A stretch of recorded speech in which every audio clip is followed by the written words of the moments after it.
মদিনায় একজন গরিব মানুষ ছিল, কাপড়টা ছিল সেরা। কোন দিন স্যান্ডেল পরেছে মনে নাই। এক বেলা খায় তো তিন বেলা খায় না, দেখতে তেমন সুন্দর নয়, একটু বিশ্রী ছিল। তো ভিক্ষুক মানুষ সবার সাথে বসে না, কোনায় গিয়ে বসে। কাপড় ছেঁড়া মানুষ সবার মাঝে থাকে না, একটু একলা থাকে। কেন? কাপড় ছেঁড়া থাকলে সংকোচবোধ মনে হয়, পায়ে জুতো না থাকলে বিয়েতে গেলে সে এক কোনায় বসে থাকে, কারো সাথে বসে না।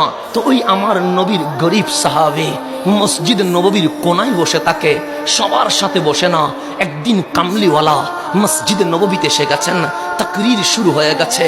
আমি তাকরীর করি নাই, অন্য কেউ তাকরীর করি নাই।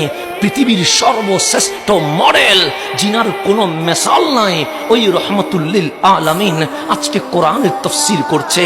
দেখলেন সবাই সুন্দর করে বসেছে, কিন্তু এক গরিব সাহাবী, নাম তার জুলাইবিব, কেউ নাম কোনোদিন জিজ্ঞেস করে নাই, কোনায় বসে আছে।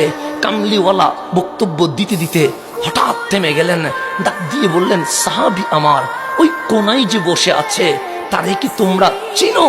আতারিফুহু, তোমরা কি ওকে চিনো? তখন সাহাবায়ে কেরাম বলে, লা, নবীর জীবনে কখনো নাম জিজ্ঞেস করি নাই। হ্যাঁ দেখি উনি মসজিদে নববীর কোনায় বসে থাকে, হ্যাঁ দেখি বড় গরিব মানুষ, কিন্তু জীবনে নাম জিজ্ঞেস করার কোনো সুযোগ হয় নাই।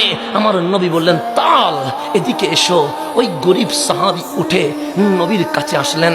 আমার নবী ডান হাতটা ধরলেন, ধরে বললেন, সাহাবী শোনো, এটা কে জানো?